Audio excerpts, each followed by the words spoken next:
Welcome to my channel. இந்த video உங்களுக்கு பிடிச்சிருந்தா லைக் பண்ணுங்க, ஷேர் பண்ணுங்க, சப்ஸ்கிரைப் பண்ணாதவங்க சப்ஸ்கிரைப் பண்ணுங்க, மறக்காம பக்கத்துல இருக்க பெல் பட்டனை கிளிக் பண்ணுங்க. அப்போதான் நாங்க போடுற வீடியோஸ் எல்லாம் உங்களுக்கு உடனே நோட்டிபிகேஷன்ல வரும். இந்த மாதிரி ஒரு கப்பு நிறைய உளுந்து எடுத்துக்கோங்க. இத நல்லா 3 தடவை இல்ல 4 தடவை நல்லா தண்ணி விட்டு கழுவிட்டு ஊற வச்சுக்கோங்க. தண்ணி கலர் மாறுற அளவுக்கு கழுவியாச்சு. 1 hour ஊற போட்டுக்கோங்க. இப்போ உளுந்து நல்லா ஊறிடுச்சு. இப்போ அதை மிக்ஸி ஜார்ல போட்டுக்கலாம்.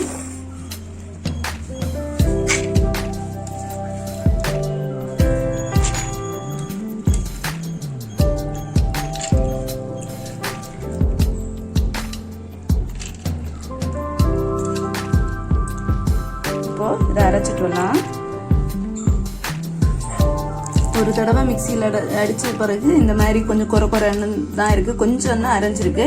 இப்போ என்ன பண்ண போறோம்னா கொஞ்சோண்டு தண்ணி, இந்த மாதிரி கொஞ்சோண்டு தண்ணி மட்டும் ஊற்றி இந்த மாதிரி மிக்ஸ் பண்ணிக்கோங்க. இந்த மாதிரி மிக்ஸ் பண்ணிட்டு அடுத்தது அரைச்சிட்டு வரேன்.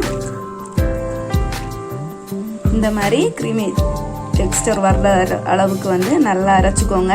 எடுத்த உடனே நிறைய தண்ணி ஊற்றிடாதீங்க, கொஞ்சம் கொஞ்சமாக தண்ணி ஊற்றி அரைச்சிக்கோங்க. இந்த மாதிரி ஒரு பாத்திரத்தில் கொட்டி எடுத்துக்கோங்க. அரைச்சி எடுத்தாச்சு. இப்போ இதில் ஒரு சின்ன சைஸ் அளவுக்கு வெங்காயம் வெட்டி வச்சு அது போட்டிருக்கேன். நெக்ஸ்ட்டு கொஞ்சோண்டு இஞ்சி சின்ன சின்னதாக நறுக்கி வச்சிருக்கேன். இஞ்சி, பச்சை மிளகு இருந்தால் பச்சை மிளகு சேர்த்துக்கோங்க. நான் நல்லா காஞ்ச மிளகாய் சேர்த்துக்கிறேன். சின்ன சின்னதாக அரிஞ்சு போட்டுக்கோங்க. அடுத்தது கறிவேப்பிலை. நெக்ஸ்ட் கொஞ்சோண்டு பெருங்காயத்தூள். இந்த கேஸ் ப்ராப்ளம் எதுவும் வராமல் இருக்கிறதுக்கு, நெஞ்சரிச்சல் கேஸ் ப்ராப்ளம் எதுவும் வராது. தேவையான அளவுக்கு உப்பு போட்டுக்கோங்க. இப்போ இதை நல்லா மிக்ஸ் பண்ணிக்கோங்க. ஒருவேளை உங்க மாவுல கொஞ்சம் தண்ணி ஏதாவது கூடி போயிருந்தேன்னா பண்ணா ஒழுங்கா வராது. அதுக்கு நீங்க என்ன பண்ணிக்கலாம்னா கொஞ்சோண்டு அரிசி மாவு சேர்த்துக்கலாம். முதல்ல அரிசி மாவு ஏதாவது சேர்த்தீங்கன்னா அப்படியே டேஸ்ட் மாறி போயிடும். ஒருவேளை தண்ணி கூடிச்சுன்னா மட்டும்தான் அரிசி மாவு, பச்சரிசி மாவு சேர்த்துக்கோங்க. இல்லைன்னா இந்த மாதிரியே பண்ணிக்கோங்க. அப்போதான் நல்ல டேஸ்டியா அந்த உளுந்துக்க டேஸ்ட்லேயே அந்த ரெசிபியோட டேஸ்ட் அப்படியே கரெக்டாக இருக்கும். நல்லா இந்த மாதிரி மிக்ஸ் பண்ணி வச்சுக்கோங்க.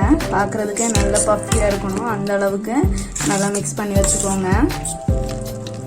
அடுத்தது ஒரு பாத்திரத்தில் இந்த மாதிரி தண்ணி எடுத்து வச்சுக்கோங்க.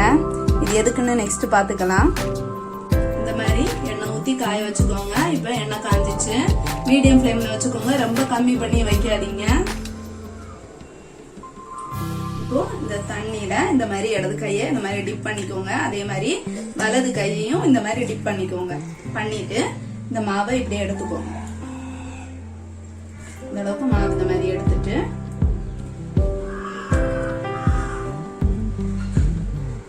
இப்போ இந்த விரலை வந்து தண்ணியில டிப் பண்ணிட்டு இந்த மாதிரி சென்டர்ல வந்து ரோட்டை போட்டுட்டு ஹோல் போட்டுட்டு இப்போ இதை இப்படியே எடுத்துக்கோங்க. மறைச்சு எடுத்துட்டு இதை போடுவோம்.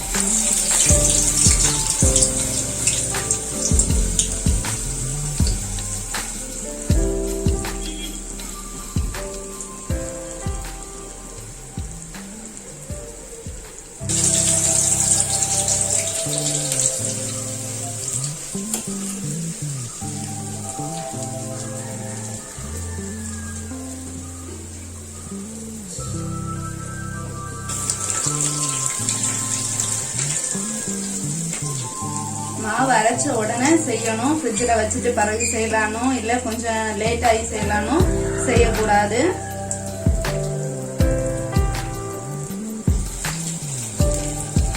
ஓகே, 4 போட்டிருக்கேன். அடுத்தது திருப்பி போட்டதுக்கு அப்பதான் ஈஸியா இருக்கும். ஓகே, இப்போ இதை திருப்பி போட்டுக்கோங்க.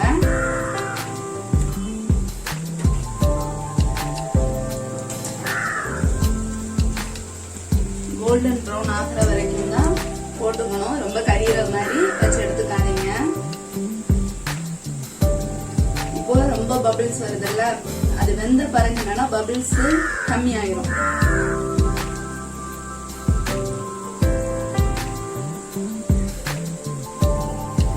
ஒருவேளை அரிசி மாவுல வந்து தண்ணி கூடிச்சுன்னா நீங்க கொஞ்சோண்டு அரிசி மாவு போட்டுக்கோங்க. தண்ணி கூடிச்சுன்னா மட்டும் போடுங்க, இல்லைன்னா அதுக்கு டேஸ்ட் அந்த பிளேவர் அப்படியே மாறி போயிடும். உளுந்தோட டேஸ்ட் இல்லாம அந்த அரிசியோட டேஸ்ட் தான் அதிகமா தெரியும்.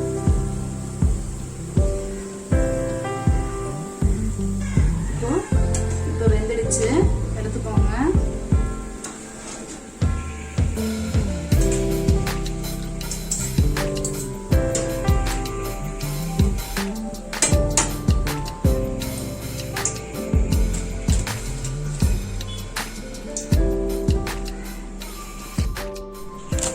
இப்போ இதில் சல சலன்னு சவுண்டு கேட்குது பார்த்தீங்களா? நல்லா கிறிஸ்பியாக இருக்கு.